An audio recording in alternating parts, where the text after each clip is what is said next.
जय हिंद दोस्तों, आज हम बात करेंगे मोदी सरकार द्वारा लाई गई अग्निपथ स्कीम और उस पर हो रहे देश में विरोध प्रदर्शनों के बारे में।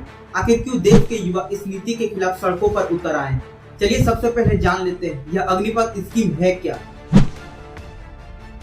इस स्कीम के लागू हो जाने के बाद सेना में केवल 4 वर्षों के लिए भर्ती होगी और उन्हें अग्निवीर कहा जाएगा। 4 वर्षों के बाद सैनिकों की कार्यों की समीक्षा होगी और केवल 25% सैनिकों को ही आगे के लिए रखा जाएगा और बाकी 75% सैनिकों को रिटायर कर दिया जाएगा।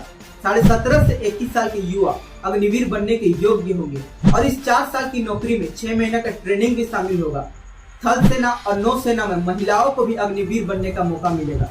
अग्निवीरों को हर महीने 30,000 सैलरी दी जाएगी, जो कि चौथे साल तक बढ़कर 40,000 तक हो जाएगी।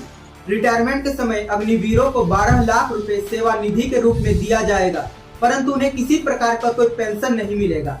सेवा के दौरान अगर कोई अग्निवीर वीर गति को प्राप्त होता तो उसके परिवार को 1 करोड़ रुपए और अपंग होने पर उसे 44 लाख रुपए दिए जाएंगे। सबसे खास बात यह होगी कि अब सेना के किसी भी रेजिमेंट में जाति, धर्म और क्षेत्र के आधार पर रिक्रूटमेंट नहीं होगा, बल्कि कोई भी युवा किसी भी रेजिमेंट के लिए आवेदन कर सकेगा। अग्निवीर स्कीम के तहत अगले 9 महीने में पहली रिक्रूटमेंट रैली आयोजित कर ली जाएगी। चलिए अब बात करते हैं अग्निपथ स्कीम को लेकर देश में इतना विरोध प्रदर्शन क्यों हो रहा है।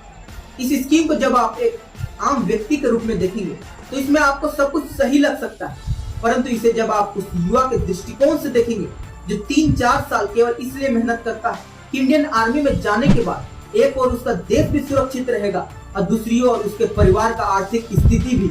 परंतु इस स्कीम के आ जाने के बाद 4 साल के बाद केवल 25% युवाओं को ही आगे मौका मिलेगा और 75% युवाओं को रिटायर कर दिया जाएगा। चलिए मान लेते हैं कुछ युवाओं को कहीं नौकरी मिल भी जाएगी, परंतु कई सारे युवा मेहनत करके नौकरी पाके फिर से बेरोजगारी के रेस में खड़े हो जाएंगे। यह बात सच है कि कई युवा देश प्रेम का भाव से और कई शौक से इंडियन आर्मी में जाते हैं, परंतु इस बात को भी नहीं नकारा जा सकता है कि गरीबी भी एक बहुत बड़ी कारण है जो युवाओं को ग्राउंड तक खींच लाती है और वह युवा सुबह शाम एक अस्थायी नौकरी पाने के लिए पसीना बहाता है।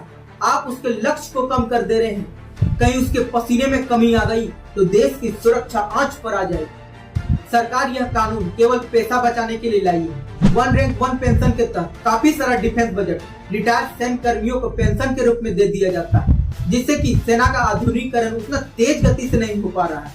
तो सरकार ये नया तरकीब निकाला। ठीक है, सेना का आधुनिकीकरण आवश्यक है, नया नया हथियार खरीदना भी आवश्यक है, पर हर समय बनिया बुद्धि लगाइएगा तो नहीं ना चलेगा। 1 रैंक 1 पेंशन लागू करने का वादा आपने किया था। वादा करने से पहले क्यों नहीं सोचा कितना पैसा लगेगा, कितना नहीं, जनता इसकी भरपाई क्यों करे। वादा आपने किया था, सैन्य बजट को डाइल्यूट आपने किया, भरपाई भी आपको करनी पड़ेगी, जनता नहीं भोगेगी। सुरक्षा बलों में भर्ती परमानेंट होती थी, आगे भी होनी चाहिए। सैनिक कोई नेता नहीं है जो हर 4 साल में बदल जाए। अगर आप भी मेरे बात से सहमत है तो सरकार के खिलाफ अपना विरोध व्यक्त करें, मगर हाँ शांतिपूर्ण ढंग से। जय जवान, जय किसान, जय हिंद।